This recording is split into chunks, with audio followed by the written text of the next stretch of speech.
I knew that she's under threat. She herself knew that. I told her, personally. So was it just a matter of time, do you think? It's your luck. A suicide bomber, there's no real protection against a suicide bomber, really. Benazir Bhutto's luck ran out on December 27th. She was leaving a campaign rally in her bid to become Prime Minister for the third time. Bhutto was waving and smiling from her vehicle as excited supporters swarmed around her. Gunshots rang out. Then moments later, a suicide bomber blew himself up.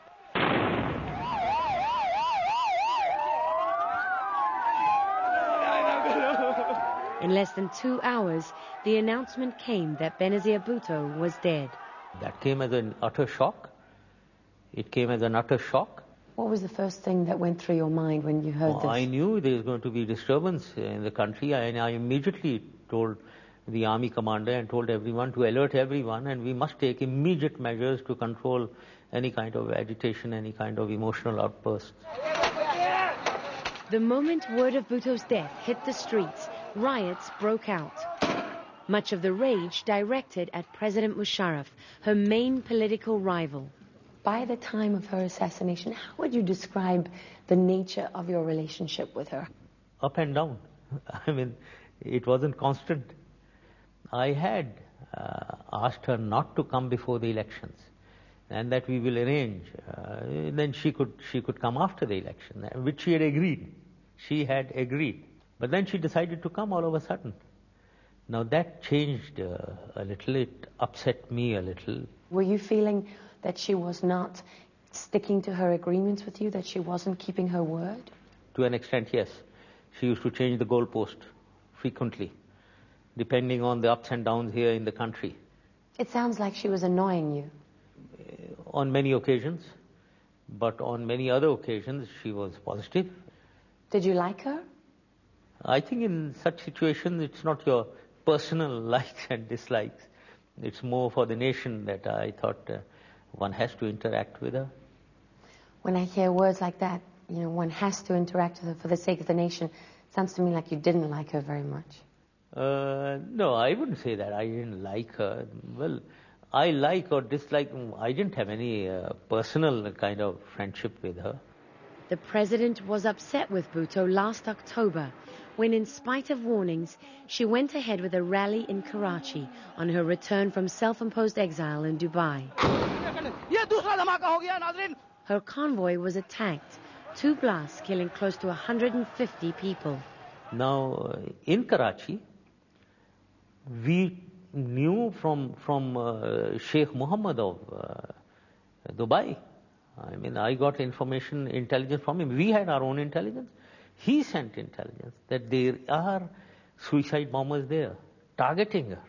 We told her this, and she knew it. We told her. And 145 people died. We said that we can give you a helicopter, but she decided to go in that procession. Well, that's what happened. Did you think that was a mistake? Yes, indeed, absolutely. Musharraf also thinks Bhutto made a mistake by going to the area where she was killed, where a former prime minister had previously been assassinated. And it wasn't the first time Bhutto had tried to hold a rally there. We again had intelligence that this is a dangerous place and there is a likelihood of a suicide attempt. We asked her not to go. She insisted she will go. We stopped her. And we got such a poor flack. We got flack from all over the world, from media, from Western media. From the US? From everywhere. The night of the assassination, President Musharraf believes Bhutto broke a basic rule of security in a crowded and charged political rally, to be particularly careful when leaving. She should have just gone and moved fast. God, waved, yes, but if you're standing and, because you are vulnerable now, you're vulnerable, and people are charging. And all the films that you see, people are charging. Now, when people are there by the hundreds swarming around you, this man is one of them. Who can check these people at that stage? And the mistake she made, if I understand you correctly, was stopping. Yes, But then the mistake was not that. I mean, God was kind. She went into the car. In spite of the fact that she was waving and all that, she did go into the car. Now is the point. Why did she stand outside the car? Why did she stand up in the hatch? Entirely. Who is to blame? Who is to blame? Only she. So Benazir Bhutto, in your words, should bear some responsibility for what took place, for her own death. For standing up outside the car, I think it is she to blame alone, nobody else. Responsibility is hers.